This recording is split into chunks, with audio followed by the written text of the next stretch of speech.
Hey, what's up? Welcome back din sa ating channel dito sa Mobs TV. Alright, so tayo nagbabalik ulit mga babayan para sa isa na namang reaction video at ngayon ay pag-uusapan natin ang mga balitang ating nakalap, no? At ito ngayon mula po dito sa channel ni Sir Romiel TV. Sa mga hindi pa po na-subscribe sa channel ni Sir Romiel TV, nandiyan sa baba ang full video link. I-click nyo lang po at supportahan natin ang kanyang mga video uploads, no? At etong balita na to mga kababayan, siguradong maiinis at magagalit na naman, no? Etong mga insect na to mga kababayan, no? Eto pong China, no? Dahil ang Pilipinas, i-deploy lahat ng bagong armas. Aalamin natin tong balita na to mga kababayan. Pero syempre bago ang lahat, please don't forget to subscribe, like, share at comment dyan sa comment section at i-click ang notification bell para ma-update kayo sa mga latest video uploads natin.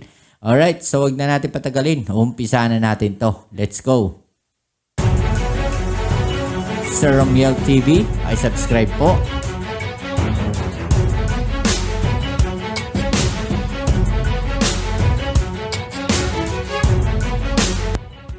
Nitong linggo ay tuluyan na ngang nagsimula ang balikatan exercise sa pagitan ng Pilipinas at Estados Unidos na kung saan binubuo ng nasa lagpas 16,000 sundalo at itinuturing itong pinakamalaking military drill sa kasaysayan ng Pilipinas. Oh, grabe. No? Ayon sa ating At ito rin, no, nilahukan din ito ng naval ship ng France, mga babayan. No? Talagang maituturing po ito na isa sa pinakamalaki dahil napakarami pong participants at napakarami din pong observers. No? At itong mga insect na to, mga babayan, siguradong naiinggit po yan. No? Dahil tayo, sinasabi nga nila malalapit lang, no? Mga kapitbahay lang. Pero yung insect, hindi kasali. No? Pero yung ibang bansa, pinahayaan natin sumali. Yung insect, hindi ho po pwede. Kasi marami nga po mga bansa rin, no? Ang mapapansin nating ayaw, no? Magkaroon ng mga ganitong military drill, no? Diyan sa mga insect na yan, mga babae. Okay? buong sinatahan, gagamitin nila halos lahat ng kanilang asset sa pagsasanay na ito. At ang highlight dito ay ang unang beses na paggamit sa mga Sea Star anti-ship missiles na nakakabit sa dalawang Rizal-class frigate ng Philippine Navy at gagamitin ito laban sa isang kunwaring target na barko sa West Philippine Sea. At ang unang paggamit sa mga Mistral surface-to-air missile na pangunahing air defense equipment sa ngayon ng Rizal frigates. At ang unang paggamit ng Spider Missile Air Defense System ng Philippine Air Force bilang parte ng kanilang pagsasanay sa air defense operations. Magandang balita ito dahil gagamitin na sa ngayon ang mga biniling mga bagong assets ng Pilipinas at dito na talaga masusubukan ang kapabilidad ng missiles na ito at malalaman kung dapat pa ba itong dagdagan ng hukbong sindatahan. Plano pang dagdagan ng bansa ang ating mga air defense system pati na rin mga anti-ship missile system, kaya kapag naging maganda ang performance ng Sea Star anti-ship missile at Spider air defense system sa balikatan, ay malaki ang tsansa na ito ulit ang bibilhin sa Horizon 3 ng AFP Modernization Program. Alam niyo mga babae, napakaganda na meron tayong mga ganitong klaseng armas na ngayon, no, dito sa ating bansa. Okay, kasi kung iisipin natin, no, dati wala tayong mga ganitong klaseng armas. Okay, so maganda rin na meron din tayo mga ganitong klase ng armas ngayon dito sa ating bansa, no, na nakakabit, no, diyan sa barko natin at nasa land base, no, yung mga ganitong klaseng armas natin, surface to air missile, 'di ba, mga rocket launcher, dahil lalong mas maiilang, no, yung mga bansang gustong guluhin po, no, yung Pilipinas. Okay? Maiilang sila, lalo na itong mga insect na to, kaya nagagalit sila dahil patuloy na lumalakas yung ating puwersa. Kahit pa sabihin natin malayo pa tayo sa puwersa ng mga insect, no, at least kahit papano kaya na nating dumipensa sa kanila. Okay? At meron pa tayong mga kaalyadong bansa na tutulong at susuporta sa atin. Okay? So, yan po yung isa sa mga kinakainis o kinakagalit ng mga insect na to.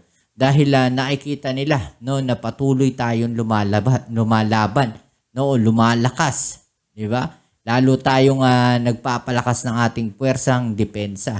Okay? So mas maganda po talaga 'to na patuloy nating nagdadagdag tayo ng mga ganitong klaseng armas.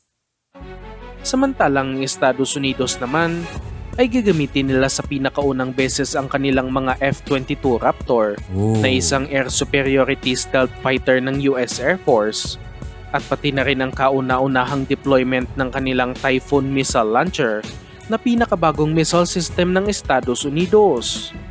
Armado ang mga missile launchers na ito ng Tomahawk cruise missiles na may range ng nasa 1,600 kilometers at sinasabing ang pagpapadala ng missile system na ito sa ating bansa ay isang malaking mensahe laban sa bansang China. At dahil nga sa pagpapakitang lakas na ito ng Pilipinas at Amerika, hindi naman ito nagustuhan ng China at nagbigay ng babala laban sa dalawang bansa at ayon mismo sa Chinese Foreign Ministry na dapat mapagtanto ng Pilipinas na ang pagpapakitang lakas na ito kasama ang ibang bansa ay lalo lang magpapalala sa sitwasyon sa West Philippine Sea at dapat magdalawang isip umano ang Philippine government sa bawat hakbang nito. Yan po yung sinasabi natin na bawat galaw ng Pilipinas naiinis etong mga insect na to. Naglalabas sila ng kanilang mga statement. Ang gusto kasi nilang mangyari, maging dependent tayo sa kanila. Dito sa mga insect na to. Ayaw nilang may ibang bansa na nanghihimasok dito. Ayaw nilang ibang bansa na may tumutulong. Gusto nila ng mga insect na to, sa kanila dumepende yung mga bansa na maliliit sa paligid nila. Like sabihin natin South Korea, yung Taiwan, Pilipinas. Diba? Yung Vietnam, nagkagulo na rin sila niya ng Vietnam. Diba? So yun yung gusto nilang mangyari dito. Hawakan nila yung buong South China Sea dahil pag nahawakan nila yan, napakalaki po ng kanilang superiority sa buong mundo. Imagine ninyo lahat ng depensa, lahat ng frontline mahahawakan nila, magiging kaalyado nila. Wala na sila magiging problema. Ang problema nila ngayon, lahat ng frontline na yan, like South Korea, Taiwan, Japan, Pilipinas, kaalyado ng mga bansa sa labas ng Amerika dahil ayaw nga rin po sa ginagawa ng mga insect na to. Kaya inis na inis sila, galit na galit sila sa Pilipinas at Amerika ngayon. Diba? Dahil lalo na ngayon, ang lalakas ng mga ginamit sa balikatan exercises. Diba? Talagang kinukundi na itong mga insect na to. Diba? Tuloy natin. Inakusahan din nito ang Amerika ng pangingialam sa gulo sa pagitan ng China at Pilipinas dahil ang mga dineploy na Typhoon missile system ay kayang abutin ng kalupaan ng China at isa itong malaking banta sa kanilang bansa. Diba? Ngunit hindi naman Natakot magpapatinag ang Pilipinas sa mga warning na ito ng China at inanunsyo na i-deploy ang 3 warships ng Philippine Navy sa West Philippine Sea na binubuo ng BRP Antonio Luna na isang Rizal-class frigate, ang BRP Ramon Alcaraz na isang Del Pilar-class patrol vessel, at ang BRP Davao del Sur na isang Tarlac-class landing platform vessel. Maliban pa dito, magpapadala din ng 6 na patrol vessels ang Philippine Coast Guard sa West Philippine Sea na binubuo naman ng 4 na Boracay-class patrol vessels at nasa 2 Teresa Magbanwa-class offshore patrol vessels na pinakamalaki sa kanilang armada. Hindi lang din ang Pilipinas at Amerika ang kasali sa magpapadala ng warship sa West Philippine Sea dahil kasama din sa unang pagkakataon ng bansang France na nagpadala ng kanilang Floreal-class frigate sa ating bansa at kasalukuyang nasa Puerto Princesa, Palawan. At ayon sa hukbong sandatahan, nakasama din talaga dapat ang Japan Self-Defense Force sa maglalayag sa ating katubigan, ngunit na late lamang ang mga ito sa pagresponde sa imbitasyon ng Pilipinas, kaya mag-oobserba lamang sila sa balikatan exercise. Hindi lang din ang Japan ang mag-oobserba, dahil nasa 14 na mga bansa ang manonood sa pagsasanay na ito, kaya hindi basta-basta ang balikatan at dapat magpakitang gilas dito ang Pilipinas. Madaming matututunan ng hukbong sandatahan sa balikatang ito, ngunit hindi lang sapat ang kaalaman sa giyera at dapat din na mas paramihin pa ang ating defense equipment dahil anong silbi ng mga kaalaman na ito ng ating mga sundalo kung wala din silang mga kagamitan na paggagamitan nito. Exactly. Isa na nga sa palaging dinadala ng Amerika sa Pilipinas at palagi ding tinuturo paano gamitin sa ating mga sundalo ay ang mga M142 HIMARS na kung saan gustong-gusto talaga bilhin ng Philippine Army at isa sa kanilang pinagpipilian sa kanilang proyekto sa ilalim ng Horizon 3 ng AFP Modernization Program. Napakaganda ng HIMARS para sa Pilipinas dahil kasya ito sa ating mga C-130 military transport aircraft at madali lang itong madideploy kahit saang isla ng Pilipinas, hindi katulad sa mga pulse rocket system na offer ng Israel at lalong-lalo na ang K239 Chunmo na offer ng South Korea. Kayang-kaya bilhin ng Pilipinas ang mga HIMARS kung gugustuhin ng ating gobyerno dahil bawat isang launcher nito ay nagkakahalaga ng nasa 1 billion pesos. At kahit nasa 12 pirasong ganito ay magandang kantidad na rin sa Pilipinas. Mismong ang bansang Taiwan ay nag-order na rin ng nasa 29 na HIMARS launchers dahil nakikita nila itong magiging epektibo laban sa Chinese forces kung sakaling lulusubin ang kanilang bansa.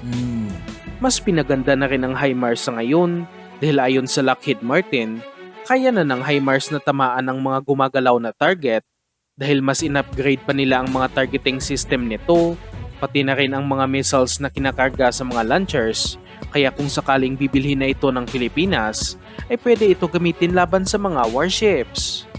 Sa ngayon, kailangan lang talaga na mas maging agresibo ang ating gobyerno sa paglalaan ng pondo para sa AFP Modernization Program dahil hindi naman ibig sabihin na bibili tayo ng armas ay makikipagyera na ang Pilipinas dahil tanging sa pangdepensa lamang gagamitin ang mga assets na ito. Tama naman. Alright, so yan mga babayan, no? Nakikita natin na talaga na mga nagpatuloy na lumalakas ang ating puwersa, no? Dito sa Pilipinas. At yan po yung isa sa kinagagalit na itong mga insect na to at kinaiinis po nila, no?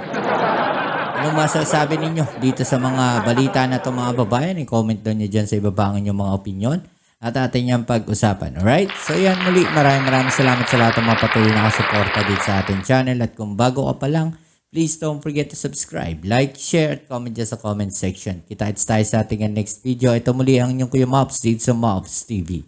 Peace. I'm out.